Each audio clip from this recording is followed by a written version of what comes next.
बना दिया। जैसे हमारे बिहार के नेता लालू यादव जी हैं, ऐसे हम भोजपुरी में आपको अपना शान मानते हैं।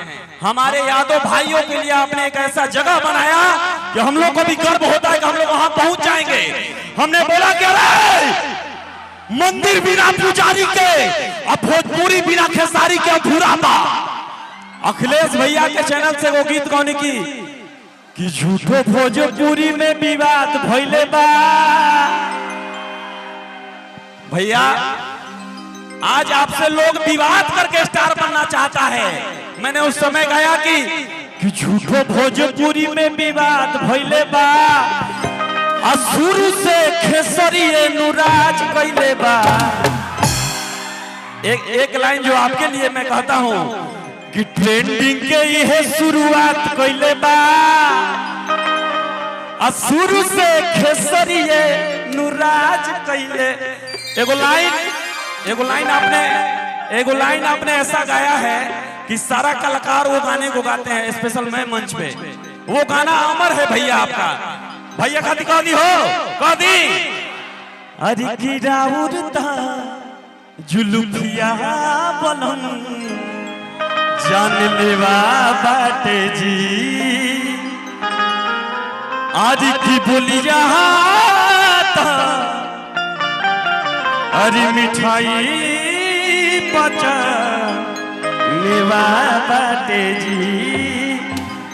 ये हमारे जान है, हमारे पिंकू भैया की रउआ में झकास आज कपड़ा कदिया ना गेला।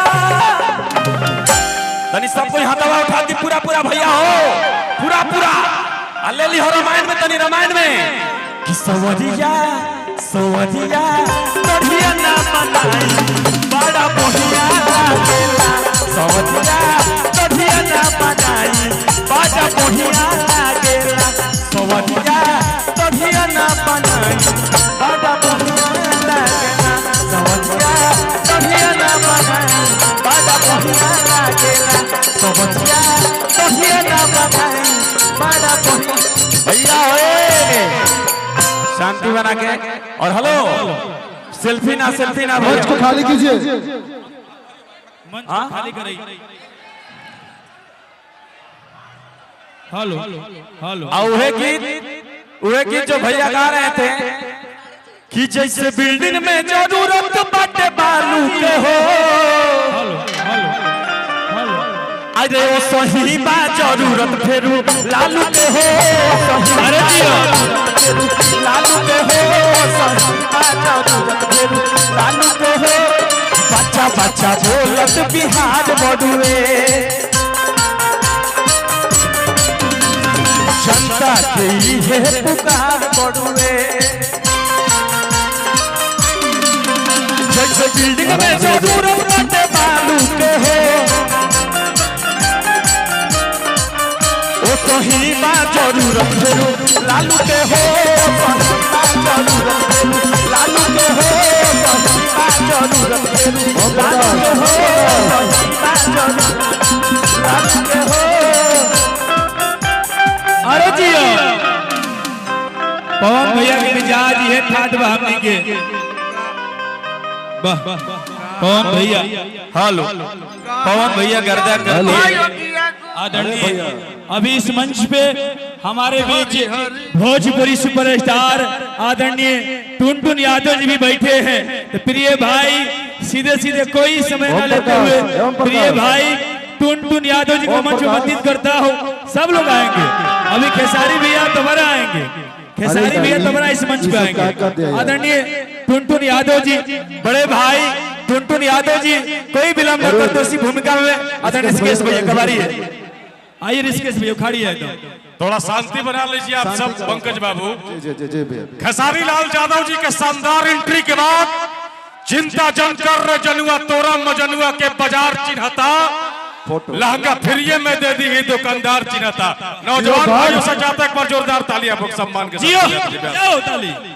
वरुण भैया, वरुण भैया और पिंकू बाबू की मोहब्बत रंग लाई है। राजू रंजन भैया के प्यार में पागल पूरा भोजपुर जिला। सर और थोड़ा मंच को खाली करवा दीजिए।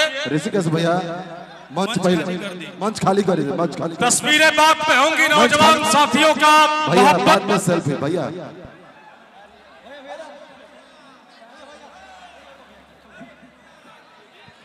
नौजवान हमारे बिहार के नौजवान जो खेसारी लाल यादव और टुनटुन जी के दीवाने हैं और सोशल मीडिया से हमारे बहुत सारे यूट्यूबर भाई आए हुए हैं। मैं भी चाहता हूं कि टुनटुन यादव जी का 2-3 गाना हो जाए।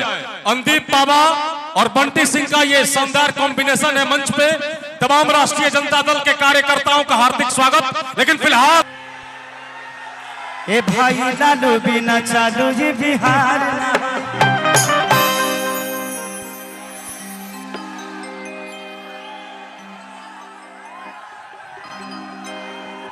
कि बच्चा बच्चा कहूँ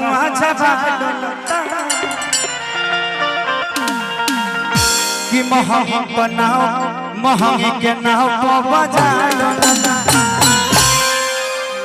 कि तेजस्वी के बिना सुधार न होई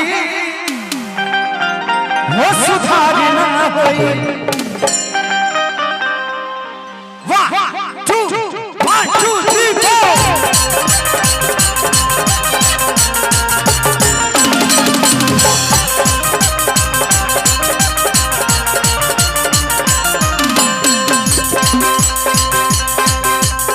4 बच्चा कहूँ अच्छा बारी डोलता महंगी के नाव कोई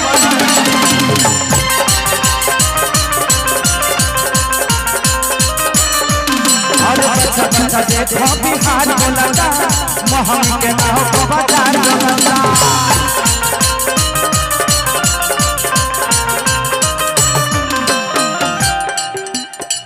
थोड़ा सा साइड करिए, थोड़ा सा पीछे हो जाइए, थोड़ा सा पीछे प्लीज प्लीज थोड़ा सा पीछे हो जाइए। कि तेजस्वी के बिना सुधार न होई वो सुधार न होई।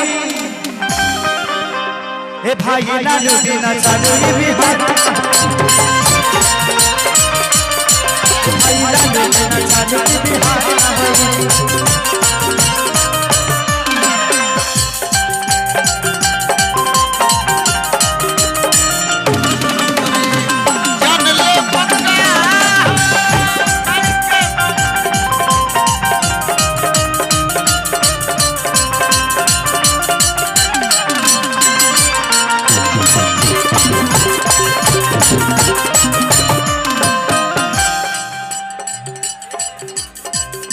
भैया जेकरा के अपन दिल से बड़ भाई मानीला और अखिलेश कश्यप भैया के चैनल से वो गीत गौले रही आपके खातिर।